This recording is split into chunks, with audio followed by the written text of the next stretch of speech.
கர்த்தருடைய பரிசுத்த நாமத்துக்கு மகிமை உண்டாவதாக. இன்று நாம் பார்க்க போகிற மிஷனரியின் பெயர் லெஸ்லி நியூபிகின். இவர் 1909 இங்கிலாந்து பகுதியில் நியூ காசஸ் என்ற இடத்தில் பிறந்துள்ளார். வெள்ளை உருவம், கொள்ளை கொண்ட பார்வை, கற்றோரும் காது கொடுத்து கேட்கும் பேச்சு, அலை போன்ற தமிழ் ஓசைக்கு சொந்தக்காரர், சிந்தனையாளர், திருச்சபையின் வழிகாட்டி, இறைவனின் அருட்கொடை. அவர்தான் பேராயர் லெஸ்லி நியூபிகின். லெஸ்லிக்கு இறைவனை தேடும் வாஞ்சை இளம் வயதிலே ஏற்பட்டிருந்தது.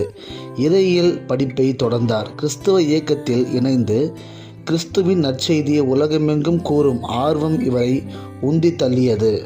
1936 திருமணமான தன் இளம் மனைவி ஹேலன் அம்மையாருடன் இந்தியா புறப்பட்டு வந்தார்.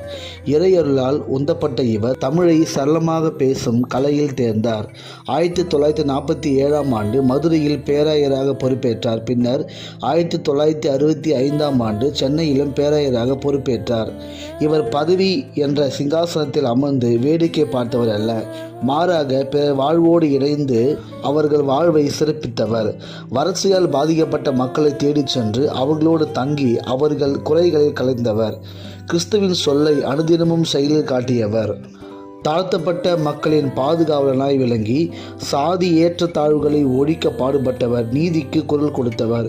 தென்னிந்திய திருச்சபையை புகழின் உச்சிக்கு உயர்த்தியவர்.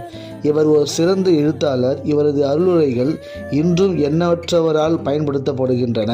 அவர்கள் 1998 ஜனவரி 30 இறைவனில் ஐக்கியமானார். இவருடைய வாழ்வு கிறிஸ்துவுக்குள் மிகவும் சிறப்பாக விளங்கியிருக்கிறது. கேட்டுக்கொண்டு அன்பான சகோதரனே, சகோதரியே, நீ ஆண்டவருக்காக என்ன செய்ய போகிறாய்? என்ன முயற்சிக்க பண்ண போகிறாய்? இப்படிப்பட்ட மிஷனரி வாழ்க்கையை கற்றுக்கொண்டு நாமும் தேவனுக்காக பயன்படுவோம். கர்த்தர் நல்லவர். ஆமேன். கொஞ்ச காலம் இயேசுவுக்காக கஷ்டப்பா